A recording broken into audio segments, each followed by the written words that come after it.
Welcome to the Nicholas 11x12 technology. Today we're looking at the LG Optimus L4 II E440 smartphone. This is a phone of a friend of the family, by the way.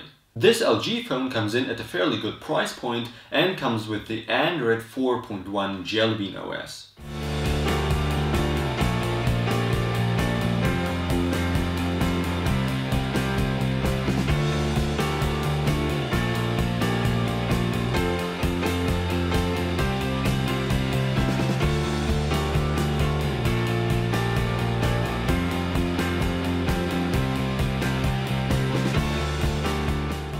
On to the design now. The design obviously is kept somewhat simple. The back cover is out of plastic as expected and it's glossy. Now I have to say, this makes a cheap impression to me, but you might think differently.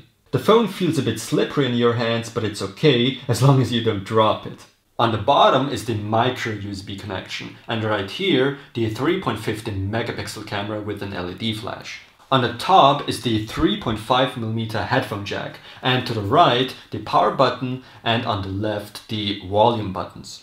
Above the LG logo is the speaker. The L4 II E440 is equipped with a 1700 mAh battery and can hold a single mini SIM card, and for storage extension a micro SD card with up to 32 GB is supported.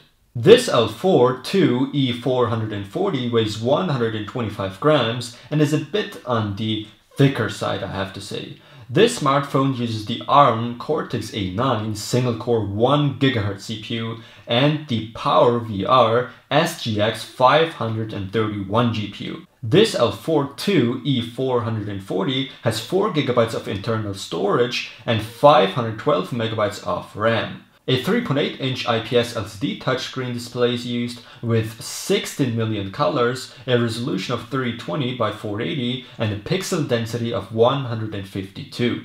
The viewing angles are excellent. Once again, the Android 4.1 Jelly Bean OS is used, which I personally don't like that much, but that's always a thing of preference. It's easy to navigate with the OS though.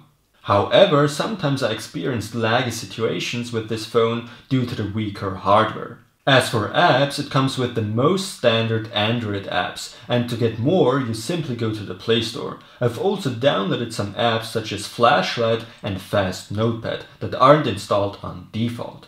You of course get all the standard Android mainstream customization options, but on default you don't get much wallpapers to choose from. However, most of us will use our own preferred wallpaper anyways. Below the screen we have the 3 navigation buttons. The on-screen keyboard is okay. You misspell words sometimes, but it's just a matter of getting used to the keyboard. Zooming in and out works flawlessly. Loading up websites unfortunately takes a little longer, and sometimes the loading process gets stuck. This can sometimes be kinda annoying. Unfortunately, like with most Android phones, especially at this price point, you don't get much storage. There's only like 1.3 GB free for your own stuff and apps. So to get more storage, you pretty much have to get a micro SD card. The speaker quality is pretty good for what it is actually, but not as good as the Nokia Lumia 520 speaker, but you're also paying more for that phone.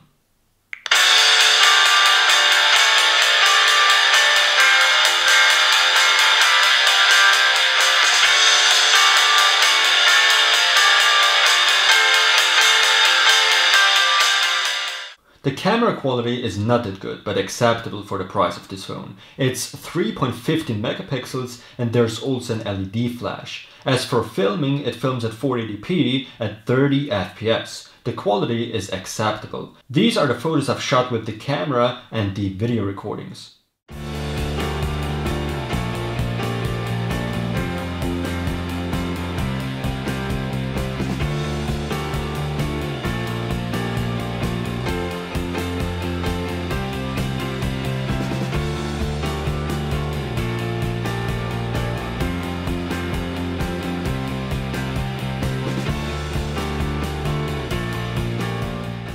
The battery lasts a good amount of time, definitely longer than one of the Nokia Lumia 520.